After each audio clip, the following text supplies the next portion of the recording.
You won't believe what this man did to people. This is one of the most chilling true crime stories you'll ever hear. It all started back in 1996 with a man named Joe Metheny. He was a homeless addict, living on the streets of a city plagued by drugs and crime. Life was tough, and finding work was even tougher. But eventually, things seemed to look up. Joe landed a job as a forklift driver, and soon after, he met a woman. She was also an addict, and they found a connection in their shared struggles. They fell in love, got married, and even had a child together. For a moment, it seemed like Joe might have found his happy ending, a way out of his desperate life. But that's where this story takes a horrifying turn. One night, Joe came home from work to find his entire world had vanished. The house was empty. His wife, his child, all of their belongings gone. Just like that, an overwhelming rage consumed him. He felt betrayed and abandoned. So, he went out looking for answers. He started asking around, desperate to find out where his family had gone. But his questions were met with a terrifying response.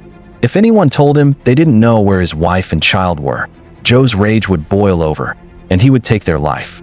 This became a twisted, violent pattern. He started killing, and he couldn't stop. The initial search for his family spiraled into a spree of pure, senseless violence.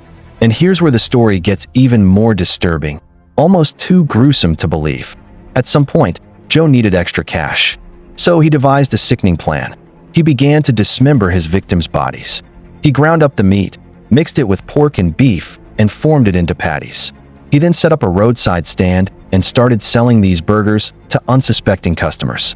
For nearly a month, people were buying and eating these sandwiches, completely unaware of the horrific secret they contained.